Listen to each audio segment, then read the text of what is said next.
For the average golfer, they're trying to hit the green. I think their first goal is to hit the green. For professionals, we have greens that run at 12 to 13 and bounce up to 5 to 10 paces at, on any given golf shot with an iron. So for us, it's a lot more important for us to know where the contours of the green is.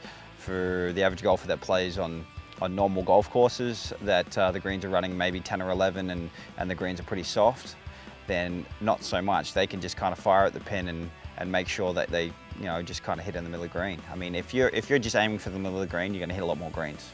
Statistically, you will. And if you're trying to fire at pins and be a little bit more aggressive, which is a lot more exciting, you're going to miss a lot more greens. And then if you don't get up and down, it's frustrating. If I'm trying to get spin,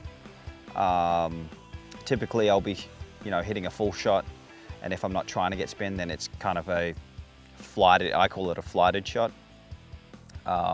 where I grip down an inch and slow the swing speed down, and it'll come in one bounce and then just stop. It'll be a lot more consistent that way. Whereas in the full shot, we'll spin a lot more if I need it to. I think the biggest thing for amateurs when they want to try and get spin, I think it's swing speed and contact, because you can have the swing speed, but if you hit it thin, it's not going to have a lot of spin. And if you hit it fat, it's definitely not going to have a lot of spin. So contact is huge when you're trying to hit get a lot of spin. One thing that amateurs don't know how to is read lies. I think the biggest thing is to understand once there's a lot of grass that gets between the club, not a lot, but if there's a little bit of grass that gets between the club, that's going to be called for at least a 10 to 15 yard flyer. And a lot of people don't know how far usual flyers go. You're in the northeast, flyers fly a little differently to when you're down here in the south and you're in Bermuda grass. If you happen to be in a fairway bunker and you've got an iron in your hand, the easiest way to get out of a fairway bunker is not look at the back of the ball or look at your club. Look at the front of the ball. The moment that you throw your eyes onto the front of the ball, usually you're gonna be hitting the ball first.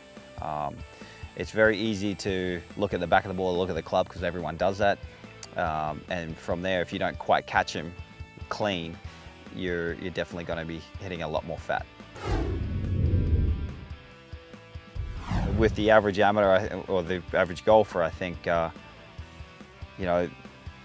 I believe that they're not centered enough. They either get too far off the ball, they get too far over the ball. Once you start having two extremes of one another, like if it's too far off or you're too far above over the ball, then it's like anything. You rock a boat, it's going to rock the other way. So you go too far forward, you're going to go backwards. And if you go too far backwards, then you're either going to bottom out and hit the turf first and hit a fat shot, or if you go too far behind and you go too far forward, then you might be coming over top and hitting the ball first, and then the low kind of skull shot's going to come into play.